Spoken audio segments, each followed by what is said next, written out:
Welcome to the Scoop on Poop video, where I tell you how I prep my garden beds in the fall to be ready for spring. You might think you want or need chickens for fresh eggs, but that really may be the secondary benefit. I have chickens because the manure is helpful for so many things.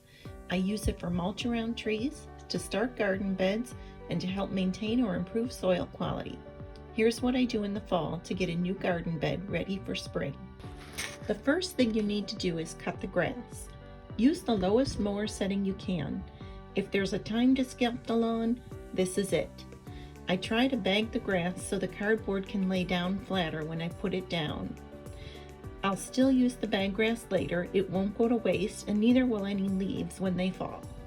So the next thing we'll do is select and spread the cardboard. You can use your Manure hatchery boxes. You can use the Excelsior also, those all work just fine. I save cardboard all year, and I ask friends and family to save their cardboard for me also. We try to use cardboard that's paper-like without too much color or shine. It should be able to absorb moisture easily to help it break down. I avoid the colored inks because those tend to be on the shiny paper or cardboard, and it seems to repel water, unlike the plain brown cardboard or sometimes the white, which does absorb it easily. I also avoid the color inks in case there would be any kind of toxins in there. You'll also want to remove tape and staples. Some of the tape is like a paper type of tape and not plastic. It's okay to leave that on the package. Remove the plastic type tape and packaging labels. Any plastic or metal bands you'll also need to be removing. These two things are probably the hardest and most time-consuming parts of the project. They're good for rainy days and long dark evenings in the winter. And then you can break your boxes down and store them flat somewhere if you're storing them year-round like I do. Once you have the cardboard spread, the next thing you're going to do is spread the manure and the shavings.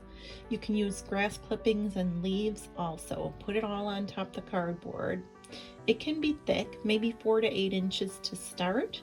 If it's a lot of grass clippings, I'm going to go toward the deeper depth. And if it's more of the manure, I might go to the more shallow depth, like the 4 inches. The grass clippings, as they decompose and dry out, they tend to shrink pretty quickly, and the manure not as much. You can also always add more if you need more later, and you can also add crushed eggshell because Jess says that it helps to keep bugs away and it's good for the soil, especially for tomatoes, to reduce blossom and rot. The final thing I do is also I sprinkle compost activator or bokashi to help encourage the beneficial microbes to grow. It helps to break things down and it adds value into the soil. The microbes help the plants to be able to pick up nutrients. So I sprinkle 1 or 2 handfuls over, just kind of feel it out and see what feels like it's a nice distribution. So the final thing to do would be water it down. Watering down helps the growth of the microbes that'll be breaking everything down. It's also a practical way to help keep everything heavy enough to not just blow away.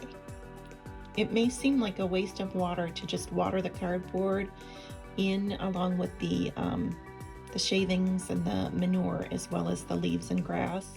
But in the long run, it's going to help conserve water because you'll not have to water your plants as often once they root in here. Adding organic matter to the soil benefits the soil in many ways.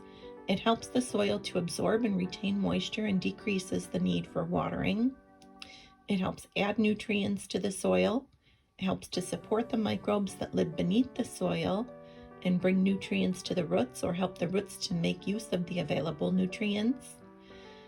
It helps support an environment that worms will want to live in so they can work for you, breaking things down and adding more nutrients to the soil.